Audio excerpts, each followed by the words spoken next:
going on, Larry? What can I help you with today? I'm working on beginning a new relationship. Okay.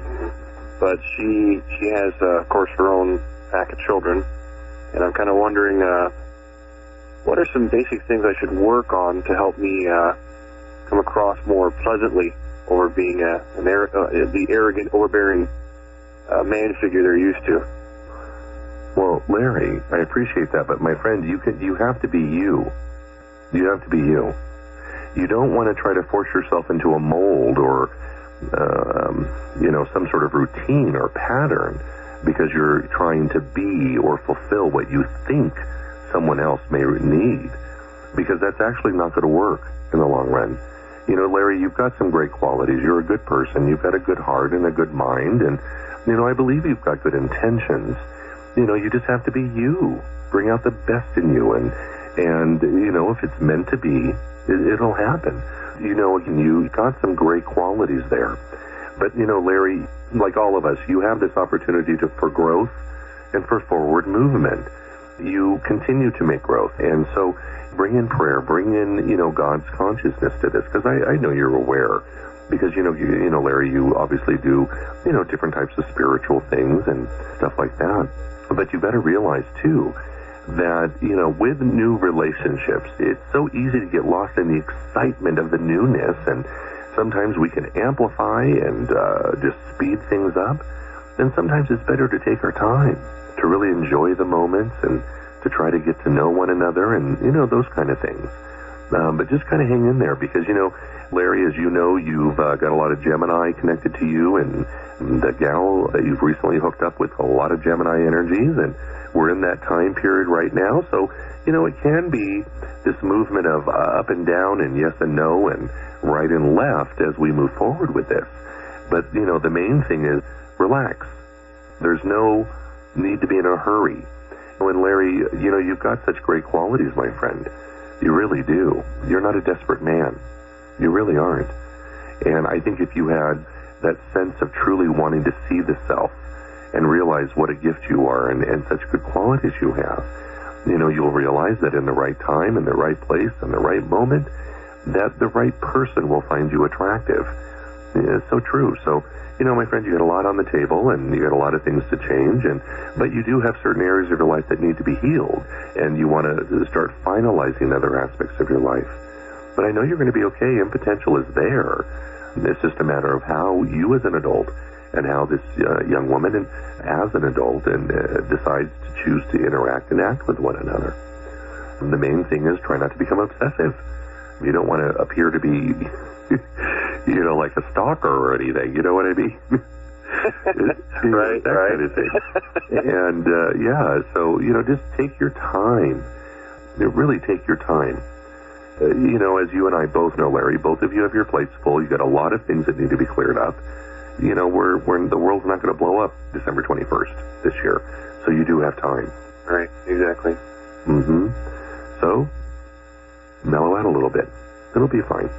Take your time and see where this goes. And, the bottom line, Larry, I guess this is going to sound like a little bit of a cliche, but nonetheless, if it's meant to be, it will be. It does take, again, that conscious free will effort of choice between you and her. But if it is meant to be, it will grow and take on the dynamic that's necessary. But don't lose yourself. Don't lose yourself. I mean, you don't... I've seen so many good people over the years, Larry, that have tried to conform themselves when it's not really who they are or coming from their heart, so to speak. I mean, we can all change. I mean, we can all grow, and Lord knows a lot of us can have a thing for blue, and later on we decide, nope, we're going to get into orange, that kind of thing. And that's available as well, because we're human. We can experience and change. My goodness, there's more than 3 flavors at Baskin-Robbins, so to speak. And so we have that opportunity. But it's one step at a time, my friend. Okay? Makes sense. Perfect sense. Good. Well, Larry, I want to thank you so much for tuning in, and thanks for being who you are. You have a wonderful, wonderful weekend. Oh, thank you so much, you guys.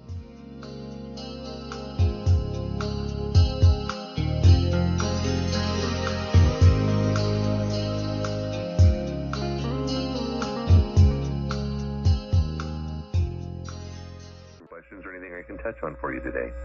Yes. I am looking at going back to school, possibly fall, and I just want to know what that looks like for me. You know, actually, that's a wonderful decision for you. You want to make sure, though, that you don't get bored. You have the potential of getting a little bored. And so, yeah, you know what I mean. And so you want to make sure that you pay attention to time management. That's going to be super important for you. You know, Lisa, you're smart, honey. You've got a great mind. You've got that good determination behind you. And so I do know this. If you choose to commit to going to school in fall, great timeline to do that. And I know you'll follow through with that commitment. You just want to make sure you really just pay attention to that time management. And also, honey, you don't have to take every single course the first semester. Okay. You know what I mean? Because there's a side of you that could want to take on a lot. And the main thing is just don't overdo it. Super smart. You got a great heart. And I believe you're going to excel. I really do. Quick question, honey. Do you have any connections to Washington State for a reason? Or are you going there for any reason? Not that I'm aware of. Well, that may be popping up. I keep seeing Washington State. You know, this also, I don't know if this is what it's connecting to, but this may have something to do with further education for you as well. Food for thought. Oh, okay. Yeah, food for thought. Well, honey, I want to thank you again so much for tuning in today. And thank you. God.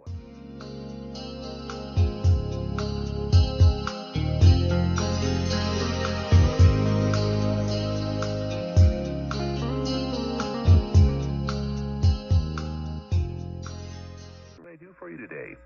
I just had a brief question, pretty simple. Okay.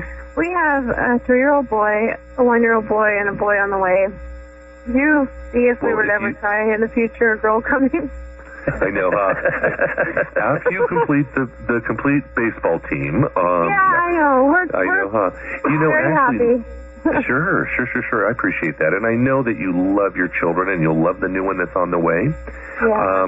What I do find interesting about this is that as I look into the future, there is a 4th child coming. And I know you and your husband have the capacity to love dozens of kids. Yeah. Financially, you guys should be able to handle 4 children, no problem, as you move through the future. And it does appear at this point that the 4th child is going to be a little girl. Woo-hoo. And so I'm real pleased about that. And that's going to be good for her because she's going to be spoiled, rotten, and protected like there's no tomorrow by 3 brothers. Oh, yeah. So that's a good thing. You know, so food for thought on that one, sweetheart. And I know your heart is telling you that you have a girl coming. It's not just simply a desire for you. You know, sometimes we have the desires. Oh, I want the boy, I want the girl. You have a knowing within inside your heart of going, well, wait a minute. And I bet you anything, this 3rd pregnancy that you're blessed to have at this moment, I bet you were shocked when you found out it was a boy. Yeah, I keep having dreams of a little girl. Exactly. That's what I mean by that. Your heart and your knowing is calling out for that. And that makes sense to me. And so, you know, again, I appreciate that shock of what? Yeah, I still find it hard to believe it's a boy. I know. It's like, what? Well, you know, I joke about I joke about this next part, though. But, you know, when they're babies, dress them like a girl. Who's going to know? That's what I tell everybody. I'm like, well, I'll just dress them like a girl. Yeah, no one's going to know the first few months. You know, it's so funny. You probably already know this. But back in the Victorian era, you know, late 1800s, right at the turn of the 1900s, you couldn't tell boys from girls back in those days when they were infants. Because the clothing was so universal. But anyway, moving forward, I know the baby you carry now that you're blessed to have in your womb is very, very healthy. I do see that little girl coming. Two quick questions, if I could, Nikki. Okay. Do you have redheads in your family or your husband? I'm a redhead. Oh, that explains why this little boy may very well be a redhead then. Oh, cool. And Bruce is a wonderful name. Yeah. Yeah, so there. I can't think of a name because I was a girl. Yeah, really. Your first 2 boys are not redheads, though, are they? Nope. Yeah. Nope. I think this 3rd one could easily be a redhead or, you know, be one of those kids that when he gets in the sunlight, his hair turns from brown to red. Oh, cool. That's probably blonde, but red in the winter.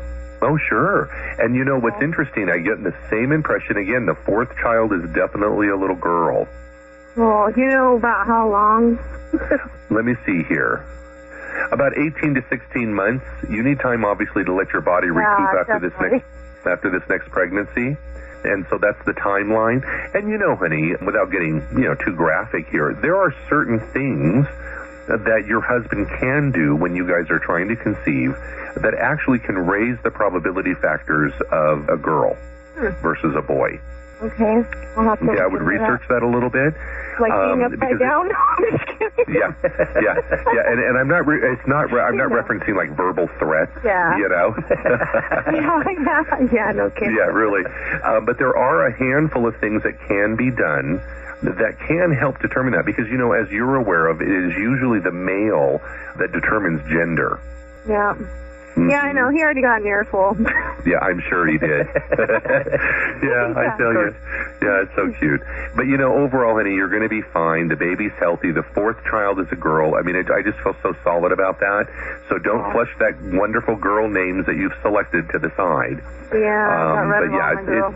Yeah, it's going to be real good for you, sweetie. I want to, again, thank you so much for calling in. And, you're a good mom, Nikki, and I know you're going to love all three of those boys to death. I know it. You're just so smart, and you've got that strength, and you're smart enough to give your kids a really good, solid foundation and great ethics, teaching them respect and teaching them how to do their chores and to help develop good work ethics. And so I'm real pleased about that. Oh, thank you. And I have an email, so you might want to delete it. Oh, my goodness. I will see about that. All right, Nikki, thanks so much for tuning in. Again, thanks for calling in. It's been a pleasure talking to you. You have a blessed weekend. Thank you. You too. Oh, anytime, honey. Thank you. God bless.